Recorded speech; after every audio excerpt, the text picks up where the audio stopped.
Welcome back.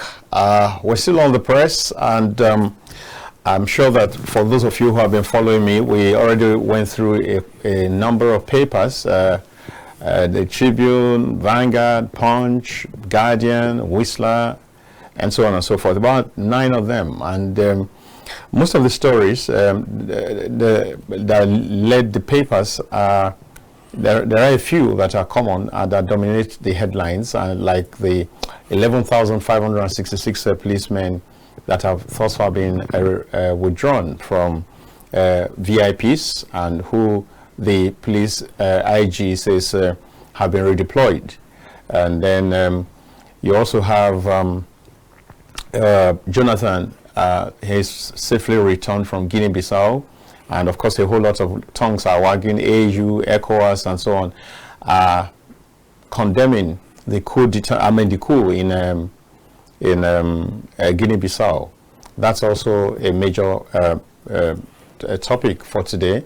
And then, of course, the kidnappings continue. You have a situation where about 30 people, including a pregnant woman, was kidnapped in Niger State, and then you have another incident in the FCT. These are some of the, and then you have the U.S. Nigeria Joint Working Force, which from our side, the NSA is leading our team. And I think that these are enough to talk about because we have very limited time. So how do you want to start? Let's start with the security situation. All right. And then we'll talk about the policemen that have been reported. This is a wonderful thing. This is something that should have been done a long time ago. We have a very small workforce of police people, though it's about the largest in Africa, but it's still not adequate. I don't think the numbers are our greatest problem. I think the culture, the attitude, the pay are part of our problems. There still is large corruption by index and by people's experiences with the police force, but pulling away about 12,000 of them from following VIPs is a way to go, because other countries like South Africa, they hire private security. This is what if you're a big man and you have the resources and you want to protect yourself, hire guards.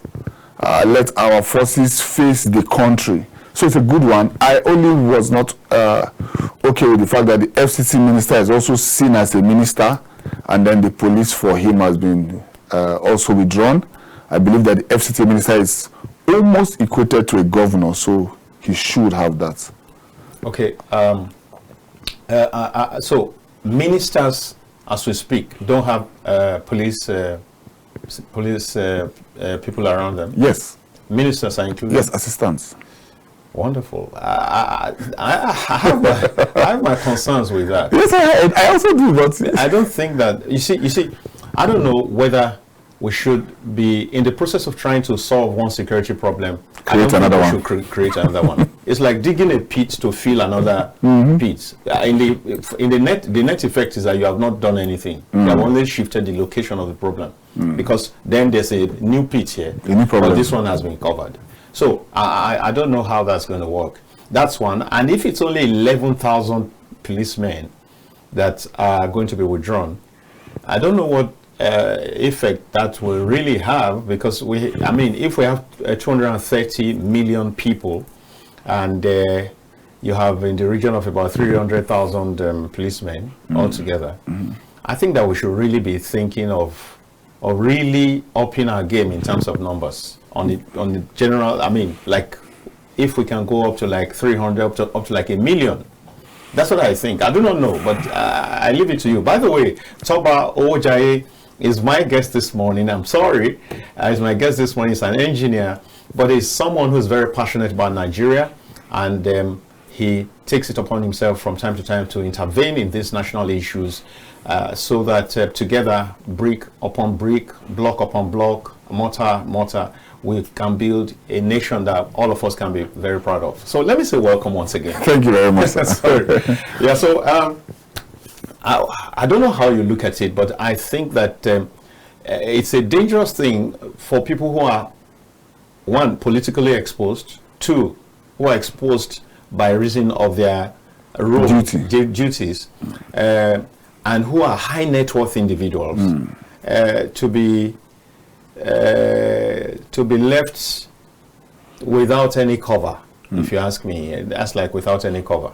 And if you insist that maybe a minister should go get private gas for himself, I don't think that's beautiful. Because, I mean, if he's working for the country, shouldn't the country protect him? And if he goes to get his own guards, will we accept it in the next budget? Exactly. Because if he now says that he needs to pay his own private guards 1 million per month, will we accept that cost? So there has to be some harmony. There has to be some because if you get gas that gets 1 million, and I get gas that say no, they can't do 1 million, they have to do 2.5 million, then there's trouble. Going into the elections, let's say we have withdrawn guards from every political party chairman. Meaning also political candidates will not get police protection. That's it. So what are we going to do? What are we going to do in the next election? That's how will they go for rallies? Okay. You mean, for example, if from the very beginning, I have not been so excited about that development, because you really need to think it through. I think that it was a better thing that the president directed that they should recruit more people. Yes. And I wish that we can find the resources to do that over and over again, rather than say that, you mean a Davido should go out without a police? You mean a Burna Boy should go out without police? You mean some of these top pastors, even though maybe they should go, because what they preach, they should protect themselves. There's divine protection. Okay, but that's on the lighter note. They are also very prominent persons, and you cannot be exposing those kind of people to any kinds of I think to all kinds of. But on the flip side, yes, it will now grow our private security. Well, that's true. It will now, because people will now invest in that area. There are many times in which Davido himself, as we have brought up his name, goes with his own bouncers and his own security. Yes, but many times and then has a few. Yes, a few police. Then civil defense is still present to follow people, and there are officers in that realm that also carry arms. So that may bring civil defense more into the picture for protecting people. But for me, is that not a deviation from their core assignment, core mandate? All senators, all ministers should get cover. Yes, and even ambassadors. So the to Nigeria. So it's like if the ambassador of France is carried in Nigeria, you know the kind of trouble that will. What are we going to do? So I think that it needs to be thought through. They should go over that again and again. And if it's just 11,000 that are going to be withdrawn, that's a drop. Which is why they wanted to recruit. Even the military said they tried to recruit 10,000 young boys in the last 2 years, and almost all of them ran away. But you see, you don't blame the people who some of them lobbied to get there. They thought it was a bed of roses. But you get there, and you are maybe 20, and in 2 years' time, 6 of you are dead.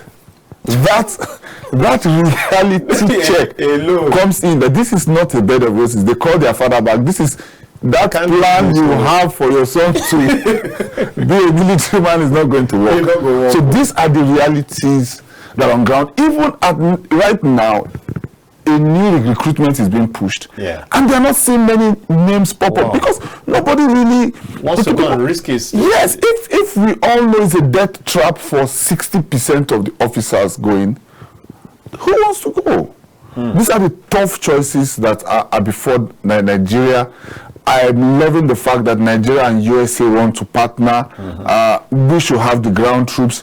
They should be able to do 1 or 2 airstrikes. We don't want many airstrikes, but just enough for the bandits to know that Nigeria is not the next war zone or playground that they should have. They should have. Something should hit Kwara, something to hit Niger, Zamfara, and we need to see the bandits flying on those bikes outside. Chad has closed their border. So that would be like... they are boxed in. Exactly. But not on all sides. So, but at least on the Chad side. Yes. So once one airstrike happens, I can assure you every country sharing border with Nigeria will close their border. Which will then help us to really... But that keeps all the problem with us. Nobody wants to share the problem. No, what it is, I don't know, but they sit into Nigeria through those countries. Yes. They didn't come through the sea. So now, if those countries lock their doors up, they are left with us. It helps us to close in on them and, if possible, annihilate them. Yes, but you see, the greatest issue we've had with this all the while is that one man's hero is one man's terrorist. Someone's That's true. The person you are shouting as a terrorist, somebody sees him as his own freedom fighter. That's true. And in that community, they are hailed. You see, they are hooligans and crude to some people, while they are also nice to some people. It's a Robin Hood thing. So there are narratives in the regions where these things are happening that make the people want to support them. I've listened to one or two interviews from these people, and they are sympathetic to it. Then the politicians also, who want to gain power, are also playing the cards to use it. Because you see, every time you see northern Christian girls kidnapped, there's a global outrage. Look back to, and then the sitting president gets removed. Yes. So there's politics to this also. Yeah. So and it's working out. We've asked for the names of the girls in the schools that were kidnapped, and the girls have been returned, and the names are still not out. When you see the names, you would see what I'm saying. We see this script. This script has been played before. We had a former governor say exactly 9 months ago that they may give Tinubu the good luck treatment. And it was in all the newspapers 9 months ago. So is this the treatment he was talking about? These are the matters on ground. There's a whole lot to this then. What's your perspective on the initial Trump plan to hit Nigeria, come into Nigeria, guns are blazing. Guns are blazing. And then all that. You see, immediately that happened, I knew this is what will happen. They would go for human shields. You see, when you want to come guns blazing and dropping bombs, what terrorists do is to gather human shields. We saw it in Gaza. So as Israel bombed for the first 1 week, 2 weeks, bombing couldn't, though even it was strategic, bombing couldn't take place again. They had to come with boots on the ground. So that statement led to more kidnappings. And they will still, from what I see, they will still go for more people. Okay, who they intend to use as shields? As human shields. So if I have 40 women around me, are you going to throw a bomb at me? You don't even need 40. If for any real, I mean, even if 10, it's going to be difficult to hit. 10 can be hit. 100 can even be hit. So when you drag 50, but if you get the numbers, 100, 500, you make some slaves, you keep some around you. It's hard to have an airstrike in that. So instead of you seeing them being afraid to reduce the kidnapping, to make it line up with the narrative that there's no kidnapping going on, we have even seen a greater increase. Spike, yes. So it's another way of even saying we are calling off your bluff. And also Trump has also sat back to look at his approach. Should I go? I still believe I think that's because, again, Nigeria has not been open to his suggestion. So he has had to. If we had accepted it, and then he will be motivated. He will be motivated to go ahead. There's a political angle. How can the president accept that a large part of the North will be attacked by a foreign country who most of the Northerners see as an outsider who wants to wipe them on religious grounds And remember, the angle that Donald Trump came from was Christian genocide. Exactly. That word inside it has already raised the defense of the North against it already. So Tinubu himself is playing quiet so that you don't drop bombs in the North and then next year go to ask them for votes. So they want to work. I think I'm seeing USA, and I said it before, USA will try to give Nigeria more intelligence. What I want to see is, you told us, Dubai told us there are 40 people sponsoring terrorism. That's like 2 years ago. I really don't like the rubbish. Why won't Dubai just tell us the names? No. But if they, which names? They give those names to they don't need to give anybody. The greatest thing you need to do against evil is expose it. Why are you saying you want to? It's a ploy. It's a blackmail, in my opinion. No, but didn't they give it to the government departments? They should give it to the press. They should announce to the press. They should announce it to the press directly from Dubai. Why are you giving Nigeria's government? Why are you? If I catch a thief in your house, do I need to say I will send you the name of the thief that I caught? Expose these things. These people have sponsors. Their sponsors need to be exposed. America needs to give Nigeria the intelligence it has and also expose this intelligence. Because I don't see the Nigerian government coming out guns are blazing to give us the information that they have received. And remember, people are dying. You see, if you've not lost anyone in this struggle, it's easy to become political. While we are waiting for the president to be voted in or not, while we are waiting for the North to like the situation, while we are waiting to be sure whether it's a Christian genocide or it's just genocide, people are dying. So this is what we need to act fast. We need the names. We need, if the sponsors are exposed with facts, with figures, with bank transactions. Let me say this. Ganduje would have been pushing for president in 2031 if not for one video that had the Gandola experience. Just one video that could not be refuted has stamped. What we need are videos like that of people doing meetings, discussing terrorism and sponsoring it. People joining to drop food supplies for bandits. We need the names, we need the videos, supporting with money, with ammunition, having meetings. These are the things. We don't even need to do any other thing. Just expose that for us. Well, you think that's enough? That's more than enough. You think there's a government? There are. Let me put some like a puncture in that. As of today, you and I know that there is someone who consistently, at least in the last 5 years, has always stood up for the bandits. Yes. Has always been like their mouthpiece. Yes. Always ready to negotiate on their behalf. Yes. Always insisting that they should not be bombed. They ought to be negotiated with. Yes. They ought to be accommodated. Yes. And I've not mentioned the name, but you know the person. Of course, but there's nothing about mentioning the name. I will mention it. I'm talking about Sheikh Ahmed. I can mention the name. Now, if we have that information, what has been done about him? You see, he said last week that he goes every time escorted by police. That he is just there to, like a journalist, to hear their story and to give feedback to the government. He has not called. You see, this is where people have. The man is a bit smart.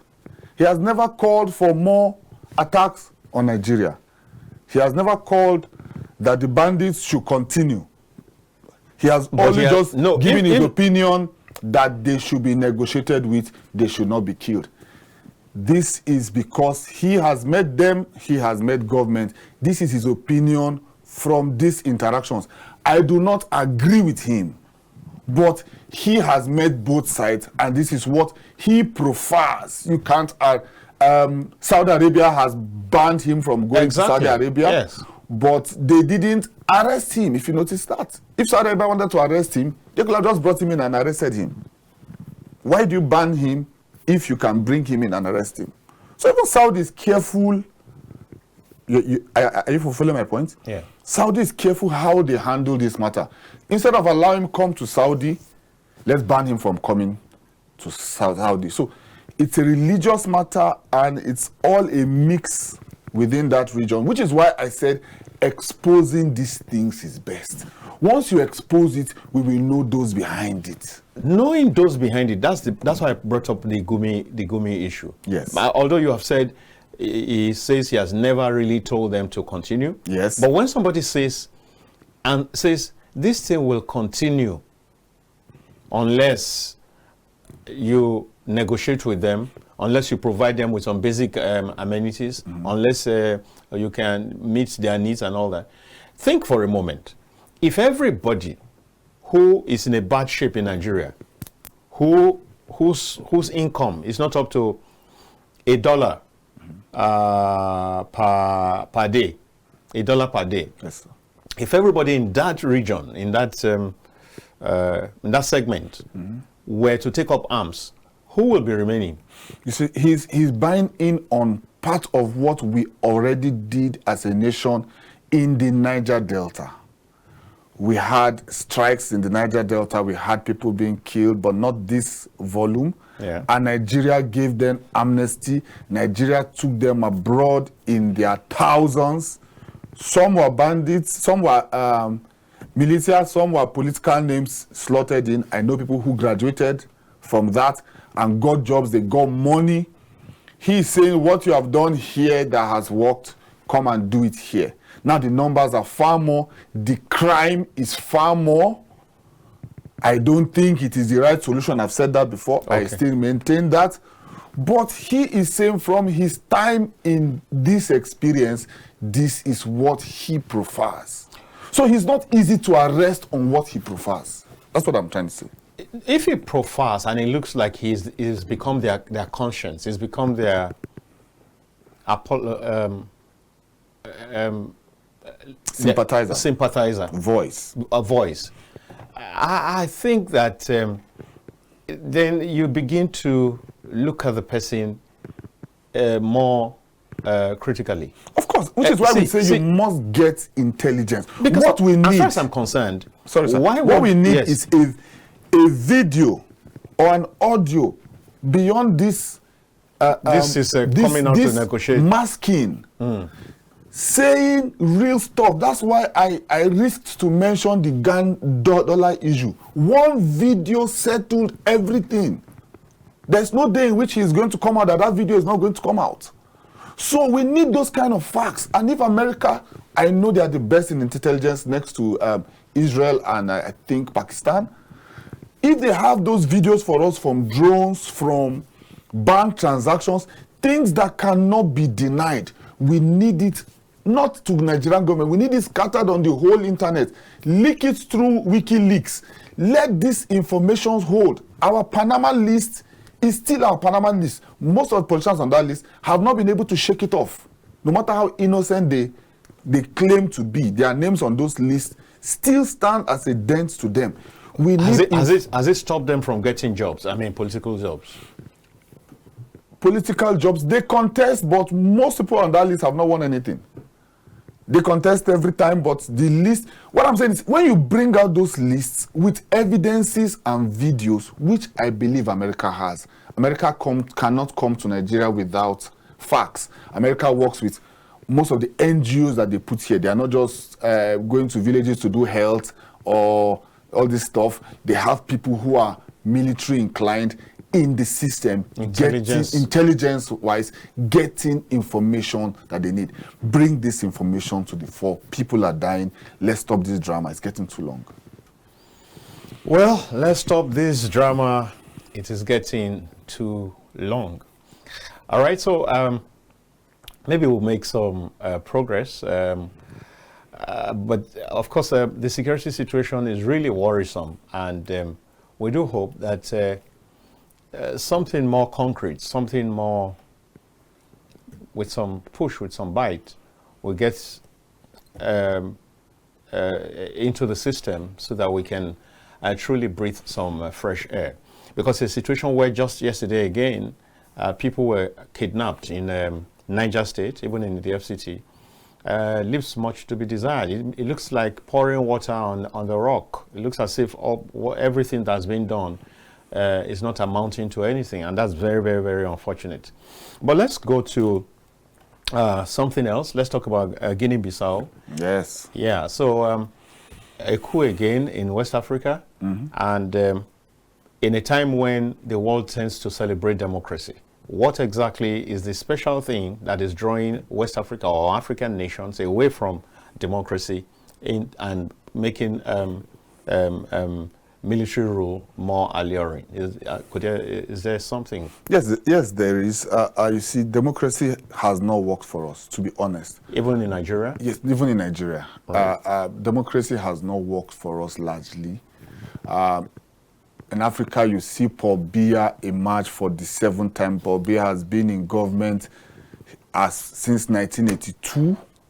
I was 2 years old then. Oh my God. That's how long a person has been. He was prime minister before he became entered position. We've seen people change the constitution and contest, good or bad. We saw a good man, Paul Kagame, finish 10 Rwanda, years in Rwanda. A wonderful man, and I love his government, but also change his constitution to make him remain in office. To remain in office, and he can still remain in office for another 10 years. Now, let's come to Guinea-Bissau. Since 2023, they have not had a parliament. Their parliament has been dissolved. Since 2023, how, as a president, will you leave that and head into an election this November 2025 with no parliament? So now, as there was no parliament, he declared himself winner. The runner-up, the person was contesting with, also declared himself winner. There's no parliament, there's no court, there's nothing to adjudicate. Okay, who truly won? Now, both of them didn't wait for the final result to come out. Both sides declared themselves winner and took to the streets. So there was no other form of government for law and order than the military. They set themselves up. And immediately the military takes over the streets. While you are waiting for the military to secure the place, remember, the military has taken over the streets. Then the military takes over the government house. They keep everybody at bay, and while in the government house, they put a gun to the president's head. Oga, your time is up. So, we played into their hands because there was no parliament. There was a president who declared himself winner before the time. There was another runner-up main contestant who declared, look at Tanzania, for heaven's sake. We brought in a female president there that we thought was wonders. She jailed and arrested all major contestants throughout the election and got 98% victory. And as people went to demonstrate on the street, they were shot at, people ran away. She has retained herself. We've even blamed men for this. We are now seeing women even doing the same thing. Exactly. I mean, at least for once, we truly can see that whatever a man can do, a woman can do better. A woman can do better. At least, yeah. So this is what I'm saying, that our democracy is not working for us. While that president was there, he should have resolved the issue with the parliament. He shouldn't have headed into an election without a parliament. Who is going to adjudicate if there is an issue? These are the matters we need to fix. What you have put forth right now boils down to, one, a lack of rule of law, misgovernance, and all that. So it's like the Tanzania you cited. So if, for example, after some time, if this woman continues in that same direction, and the military get angry and take over, it will not be surprising. No, even it will not be surprising. Also, I don't see her stepping down after 6 years.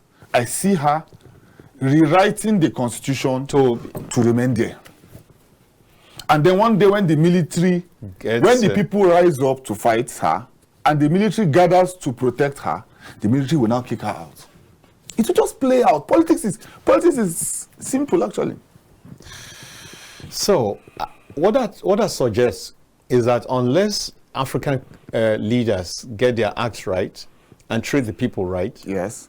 there's a tendency for further decimation of the democratic experience here. Very true. And very clear. a growth of the military experience. Yes, sir.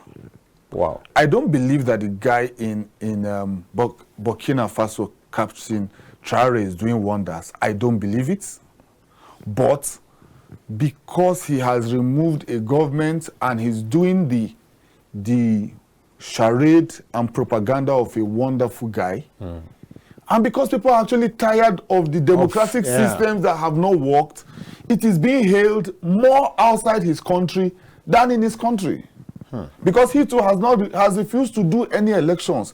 We go to Ukraine and see the same thing. A comedian who had a show called If I Was the President now took his show as If I Was the President, became popular. Ukraine? Everybody, yes, Ukraine. Okay. He was a comedian. Okay. He had a show on TV. Okay. And he was the president in the show. Right. And the whole country loved the show, and he became popular. And then they now told him to contest for elections.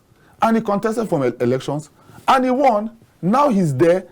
He doesn't want to conduct any election again. He's claiming that there is war in Ukraine, so elections cannot take place. So that's the same, it's the same trick. We are good guys till we get in, then we become bad guys, then we bring trouble till elections cannot hold. Yeah, it's the intoxication of power, isn't it? Yes, sir. Power has got so much, power has got power.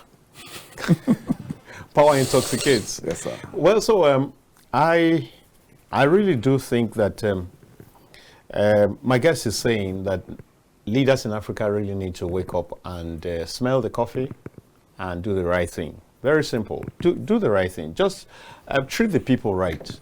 Give them, again, a lot of Africans are not asking for so much. They're not asking for much. They're just asking, allow us to breathe. Basically, allow us to breathe. But a situation where you begin to squeeze them to the point where they can no longer breathe is what brings this kind of thing. Yes, sir. So, African leaders, OWOJAIYE TOBA is saying, wake up, do the right thing. No. Now, I think we can still take one more item. What will it be for you? There's the U.S. Nigeria Joint Task Force. Or what's the other option? Or which other one? I think that's we have touched on, but in my opinion, that is what we saw from beginning. That is the only way to work in Nigeria. We want some airstrikes. Personally, I want some airstrikes, because if you have ever seen a video, a friend of mine is into mining. He went to Zamfara for something, I won't mention his name, and while they were mining, he raised his head up and saw dust with over 400 bikes with a passenger, one of them at the back of the bike, one of them riding the bike, coming towards him. He died inside. First. So he ran to hide under a small stone. You can't call it a rock, a stone. If he stands, the thing won't be able to cover him, so he hid there.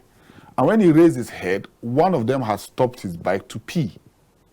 And they jumped face to face. And he died. He weed on his body.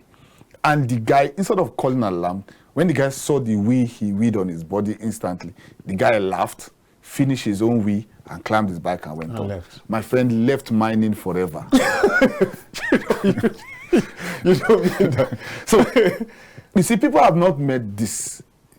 When you see 400 people on bikes with military uniforms of all types of people, of soldiers they have killed, and with guns, you say you want to arm yourself against 400 people on bikes? What do you think a village can do against them? That's why the forest guards come in right now, when they become operational, right? Against 400 people on bike, you need for them to be able to handle that, we need something that can sweep that number down to like 20. 20 scared people who can now, some will run away, some will yes. But at that number and that strength, that's why they do videos now on TikTok. They are plenty. They are bold enough. They know you can't just walk to that terrain. And guess what? I do not know whether you saw this on social media, where the Minister of Defense says that the reason some parts of Sambisa are not being bombed is because bombs cannot penetrate some areas. In any case, I didn't read beyond that headline, so maybe that's not really the story, or maybe it's AI generated. It's not AI generated. It's not AI generated. Which is the shocking part. Yes, I know Sambisa is a forest. You see, this is why when people tell me that I was here two weeks ago and somebody said, till we establish grazing routes everywhere, these fights will go on. If you say Sambisa is a forest, means the cows can see what to eat there. So why don't you put them there? Pack them there and ranch them. This cannot go on forever. We generously donate Sambisa to you. Ranch there and fly us beef. I also suggested in every state, create a 1,000 hectares ranch. Whoever wants to buy should go there, buy, and move from there. Or they kill it there, move it to smaller distribution points.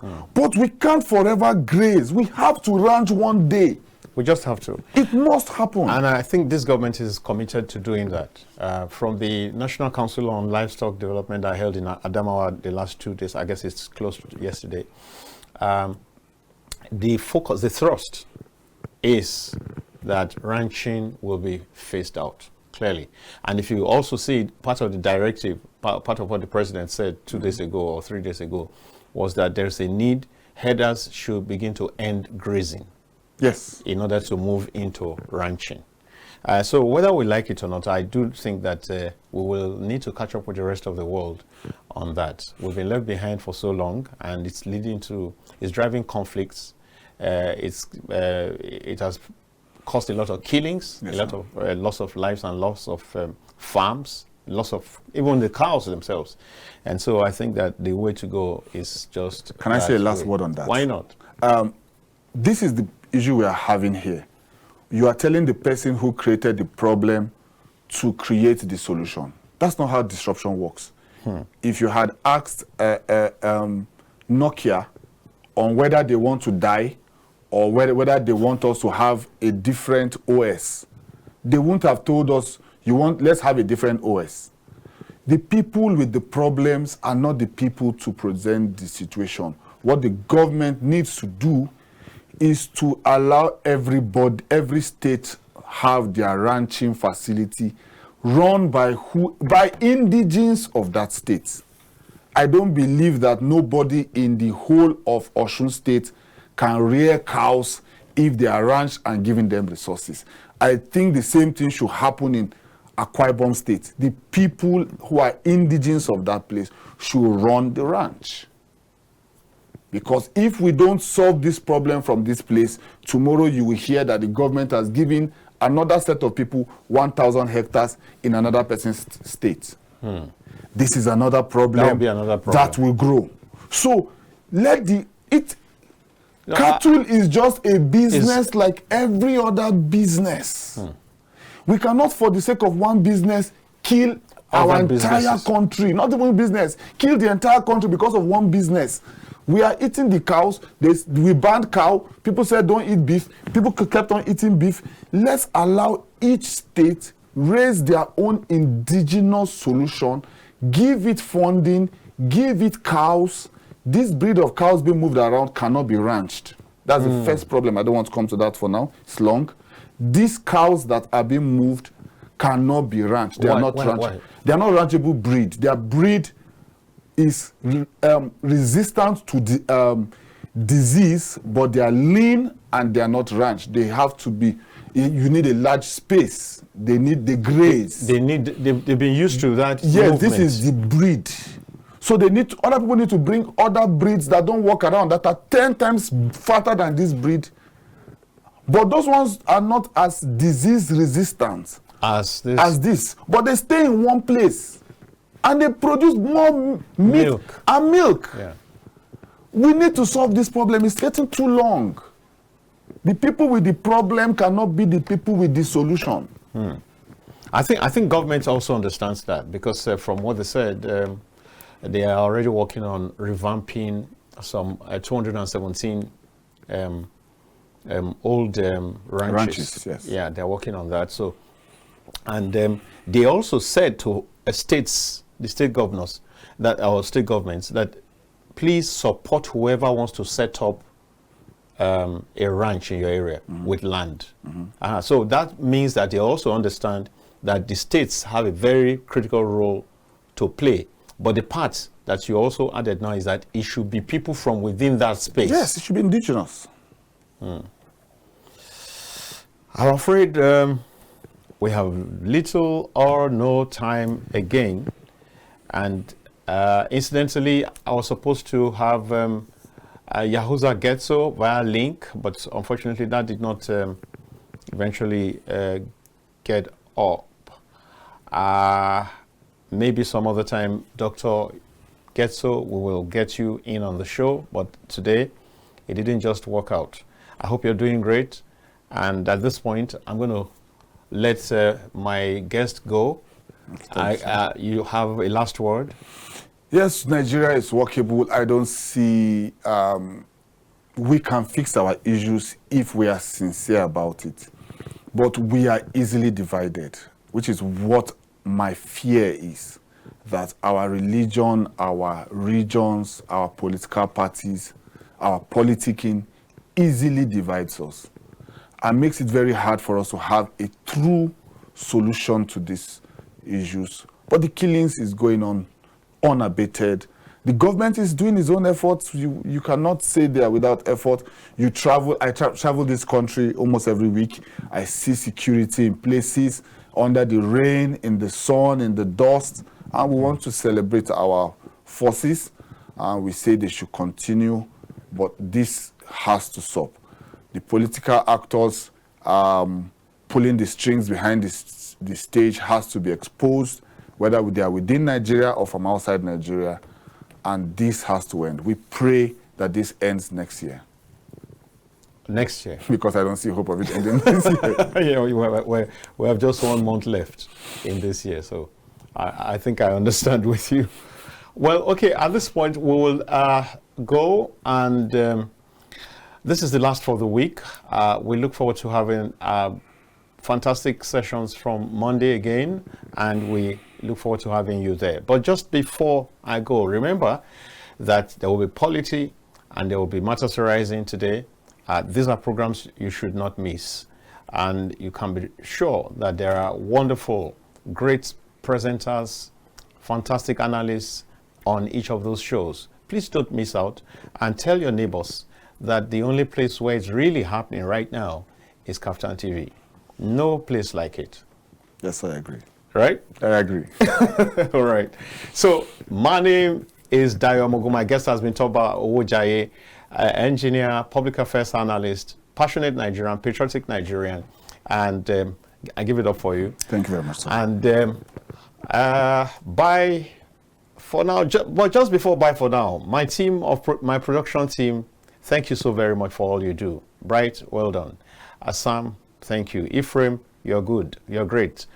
All of you, thank you so very much. Victor, editor, thank you so very much. Every single one of you, and everyone that I've missed out mentioning. Thank you so very much, and may God reward you. Bye-bye.